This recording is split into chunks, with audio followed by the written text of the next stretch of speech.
Çok çekersin.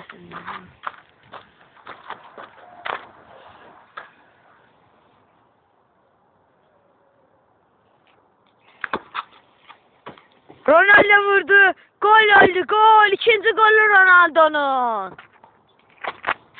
Ronaldo.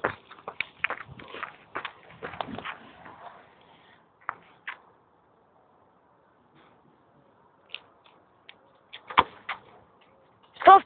Gol. Ronaldo vurdu. Gol oldu. Ronaldo'nun üçüncü golü. Ronaldo.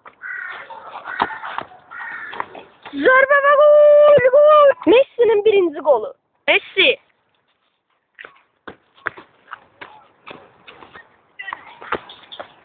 Mükemmel bir gol. Messi. Ben indi reklamlarınızı şeytan göreceksiniz. Böyle bu Keita'dı. Keita göze ştraflar vurur.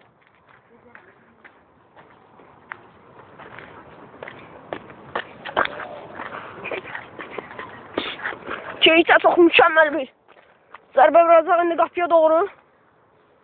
Bəli. Zərbə və gol, gol, gol, gol. Keita. Keita'nın birinci golü. Başla.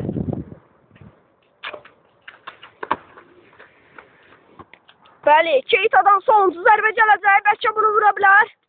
Zərbə. Zərbə.